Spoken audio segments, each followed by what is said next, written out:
呢度我想做心靈治癒呢一本書嘅第二部分。第一部分我已經響上一次呢一個嘅hyperlink 嗰度咧去講咗噶啦，所以如果你睇到呢一部分咧，咁你可以去到呢個網頁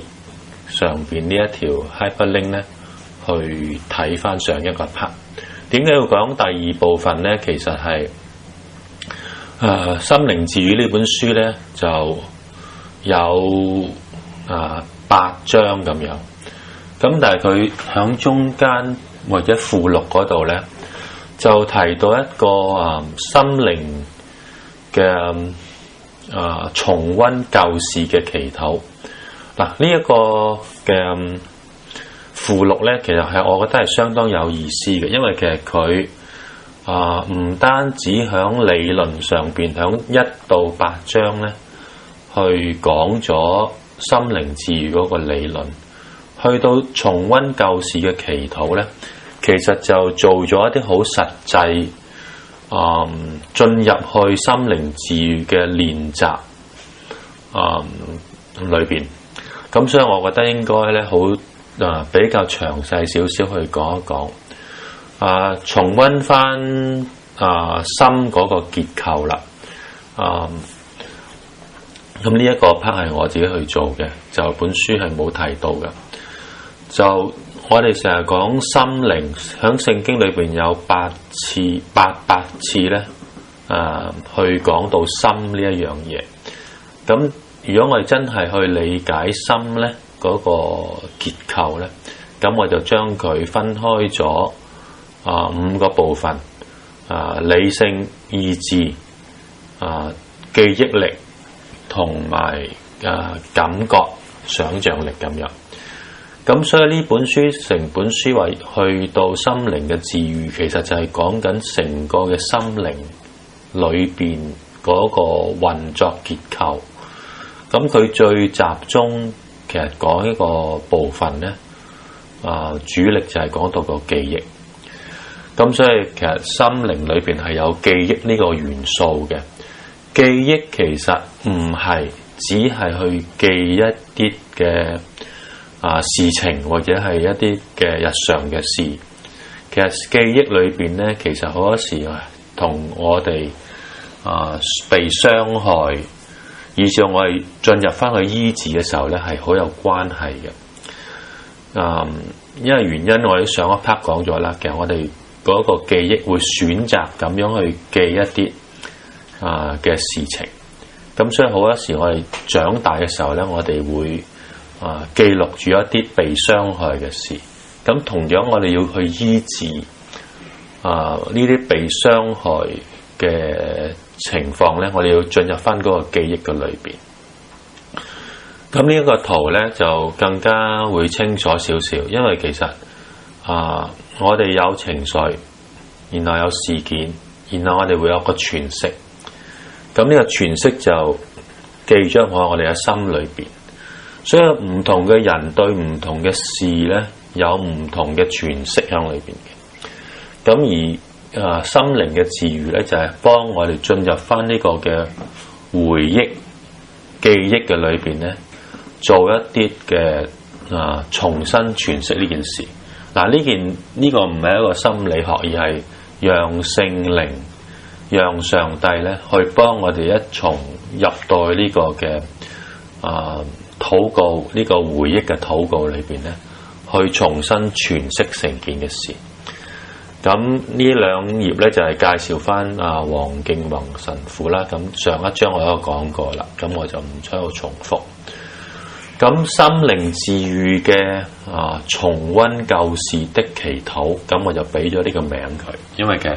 本書嘅附錄就係用重溫舊事的祈禱。咁不能不提奧古斯丁啦。上次我提過，奧古斯丁其實喺佢嘅懺悔錄裏邊咧，係做過一個好整全嘅祈禱，或者可以咁講，佢係重溫晒佢成個人生嗰個嘅佈局，佢見到上帝其實係喺佢成個人生裏邊點樣去安排，以至到佢能夠喺一個好腐爛嘅人生裏邊咧，佢係點樣被醫治？咁所以奧古斯丁其實係一個可以咁講係一個重溫舊事祈禱嘅一個表者嚟嘅。咁書裏邊其實提到一啲嘅運作，就係話當我哋真係能夠做到呢個重新重溫舊事嘅祈禱嘅時候咧，我哋會對我哋成個嘅生命咧有一個新嘅發現，有一份新嘅感激，有一份新嘅理解，以至到我哋對自己重新有一個嘅認識喺裏邊。所以其實呢一個嘅過程其實係好需要邀請基督同我哋一同響祈禱裏邊去經過聖件嘅重溫，否則就係我哋會可能就好似係一個深度嘅去反思或者係自我一個嘅分析，或者一啲好多嘅聯想或者去俾好多嘅理由咁呢啲都唔係一個重溫舊事嘅意思嚟嘅。 OK 否則我哋就會進入咗去一個另類嘅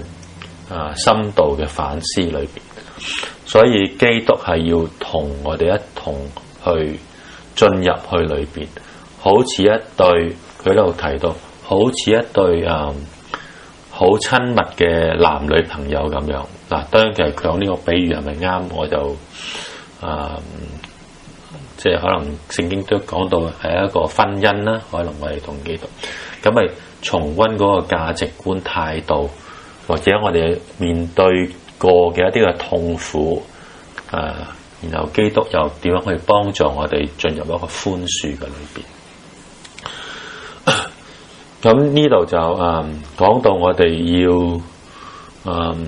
去做一啲嘅準備工作嘅，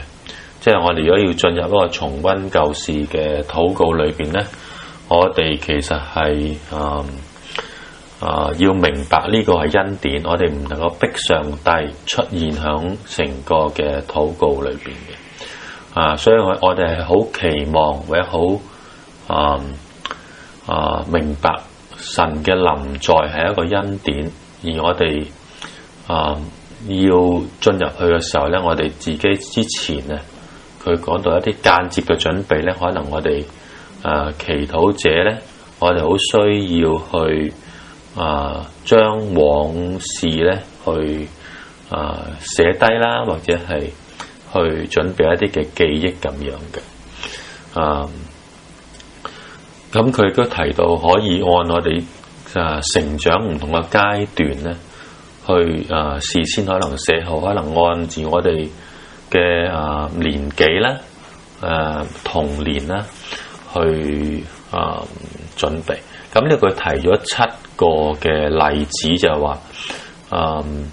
可以直接去有呢個準備，就係喺我哋開始重溫我哋祈禱之前，就係我哋要準備上帝嘅臨在啦，好願意佢嘅臨在啦，亦都佢寫7個例子，就話例如我哋回想我哋回到童年嘅故居咧，就點樣即係一個大廳啊，聞到啲氣味啊，或者係第二佢就話走過一啲嘅走廊啊，經過啲糖果店啊，其實有一個嘅練習就係我哋回到去我哋成長嘅街道，或者我哋如果呢屋未拆啦，我哋翻去嗰度，我哋自己去嗰度行下，安靜下，靜思下，咁以到我哋有一啲嘅好深刻嘅記憶喺裏邊，或者我哋可以諗到我哋媽媽點樣去湊我哋放學啊，翻到去可能我哋小學嘅校園啊，幼稚園嘅校園，咁呢啲都係幫我哋進入翻呢啲記憶嘅裏邊。咁呢度我就佢都提到啦，唯有我哋可以睇一啲舊嘅家庭嘅相片咧、學校嘅紀念冊咧、同學嘅名冊咧，甚至一啲舊嘅電話住址簿咁樣。咁呢都係幫助我哋進入間接、直接進入呢個回顧祈禱之前嘅一啲嘅準備。佢一再提到咧，重溫舊事嘅祈禱咧，唔係去進入去教訓自己，即係唔係進入到去諗到呢啲事，我做得唔啱，唔係一啲自責或者自己控訴，而要更加令到自己憂傷。呢啲完全唔係，因為其實成個過程咧係要同基督一同嘅同行嘅。佢提到咧，如果我哋真係開始嘅時候咧，如果有啲記憶或者好深刻嘅記憶湧現嘅時候咧，唔好好快嘅略過，要慢慢嘅用10到15分鐘咧，響腦海裏邊去停留，細味呢啲嘅響我哋腦海裏邊嘅圖畫，讓佢完全嘅展開。去到最後咧，就可能我哋會有感覺到佢一啲嘅恩惠關懷，或者我哋會用一啲眼淚去回應。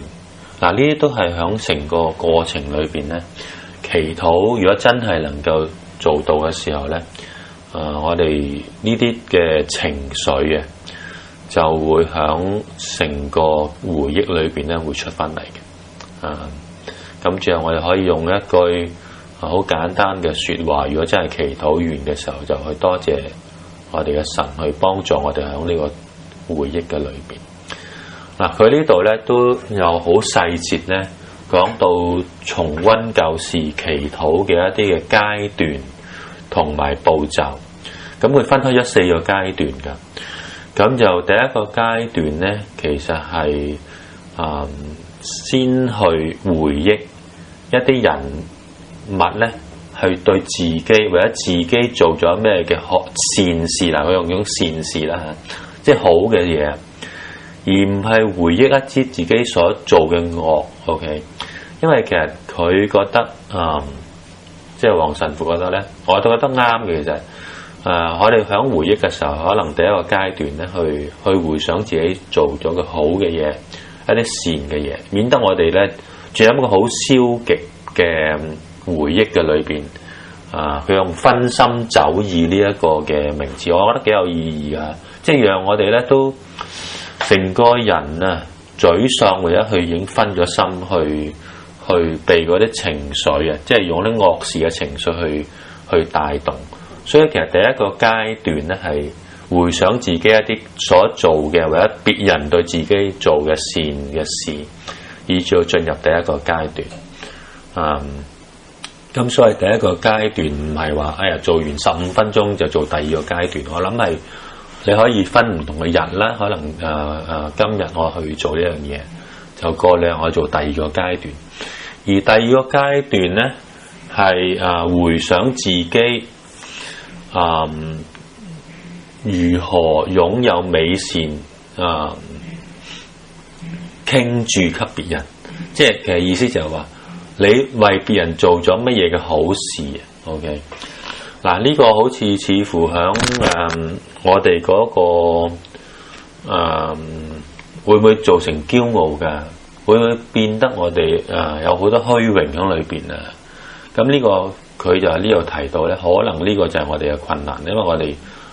有時唔係好想自己響神面響祈禱裏邊咧去誇耀自己咁樣嘅。咁佢覺得呢個唔重要嘅，因為其實我哋都有時。真係為別人去曾經做過一啲好美好嘅事咧，其實都係一個好嘅回憶。所以其實佢就想將第一、第二個階段咧，就放向一啲比較正面上邊。第三個階段咧，就去開始去注意咧，即係個回憶就係注意自己對自己同埋自己對別人所做嘅惡，因為其實我哋同神有關係啦，同自己同別人都有個關係嘅。而呢啲關係咧，好多時我哋對自己都唔係好好嘅，因為我哋自己同自己有一個關係，可能令到自己都唔係好喜歡自己嘅。咁呢個就係我第三個階段，佢就會鼓勵我哋咧進入去睇下自己對自己有咩嘅惡事，對別人做咩嘅惡事。嗱，佢咧就提到佢唔用罪呢個字，因為其實佢怕咧我哋自己避免咗自己咧做咗啲惡事，以至到呢啲惡事咧可能唔係我哋想做嘅。我哋提到曾經響第二啲場有罪惡網，因為其實我哋好多時係被罪嘅。唔係因為我哋主動犯罪，可能係別人犯罪牽動到我哋係響個罪惡網裏邊咧，去互相嘅去牽動。咁所以佢用惡字，咁呢個你自己去諗啦嚇，即係可能係咪應該用罪或者用惡咧？其實黃神父就提醒咗呢一樣嘢。咁呢個階段就去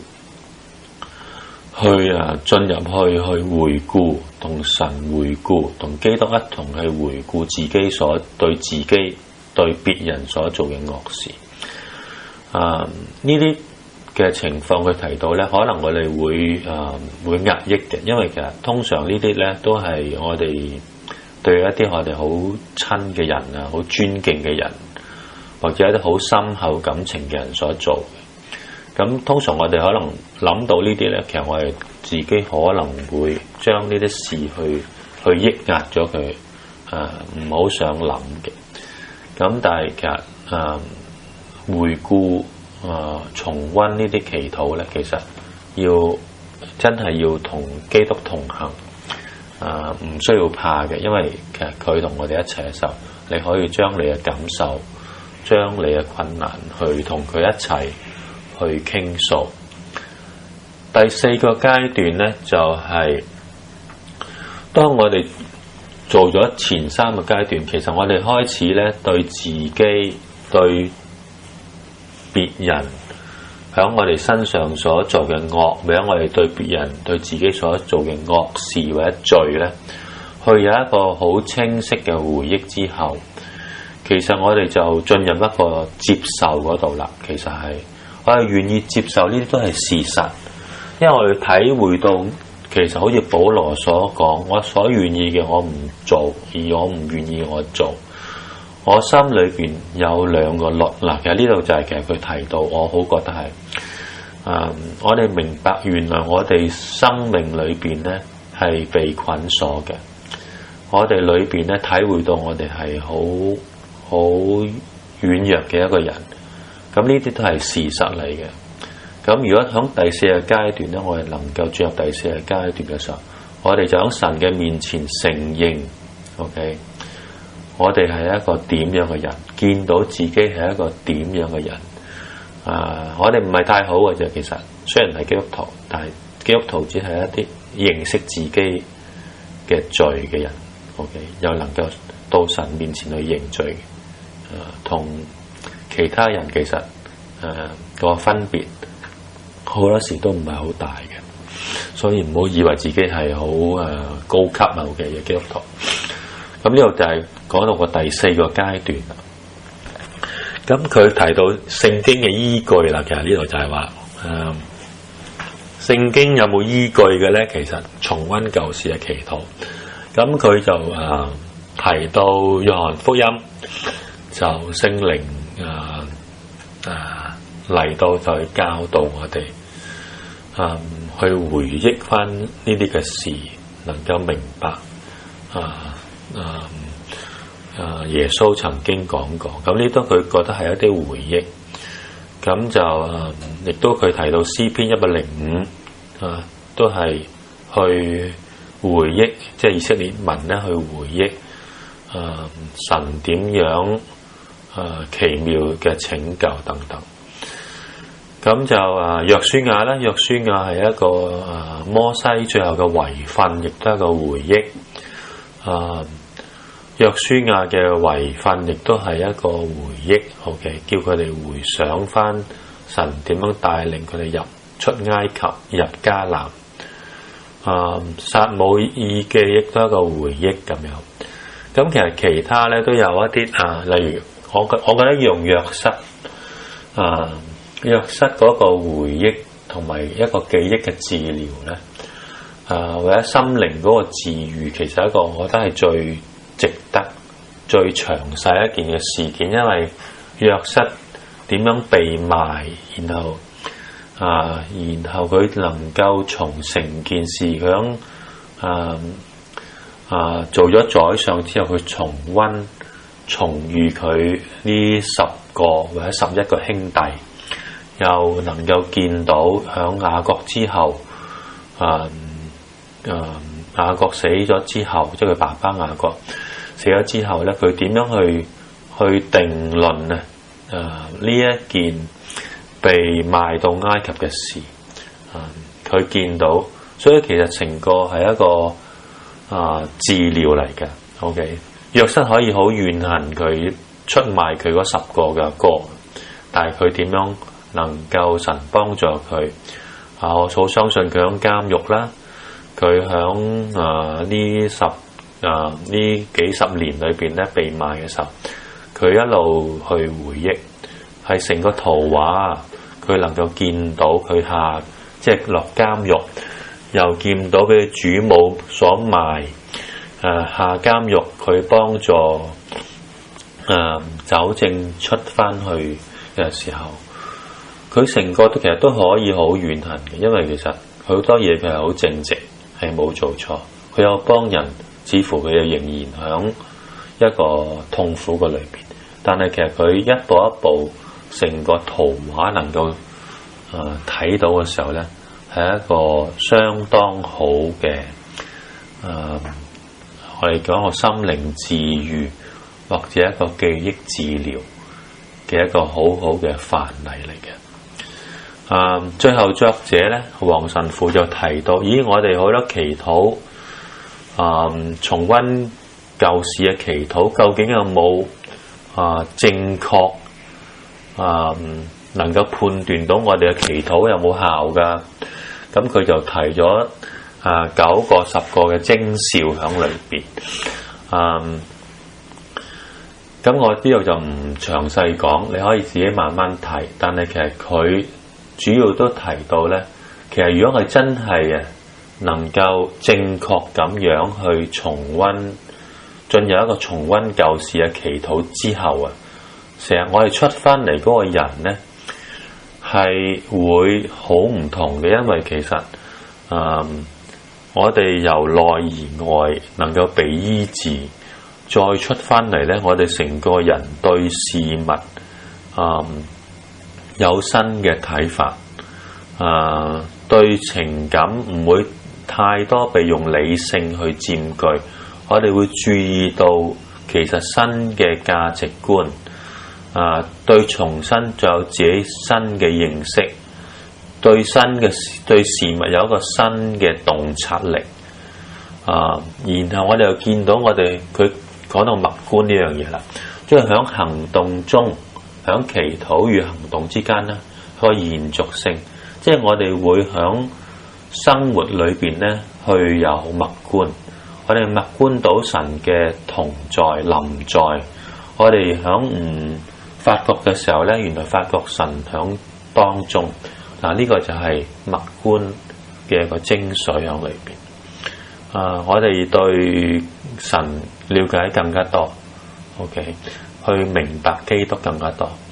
然後我哋最後一個有效嘅重溫舊時嘅祈禱，係令到祈禱者更具自信，因為其實佢知道佢仍然會失敗。祈禱者之後仍然會失敗，但係佢唔好似以往咁樣咁恐懼，因為其實佢知道神係能夠從失敗之中嘅惡產生更大嘅善。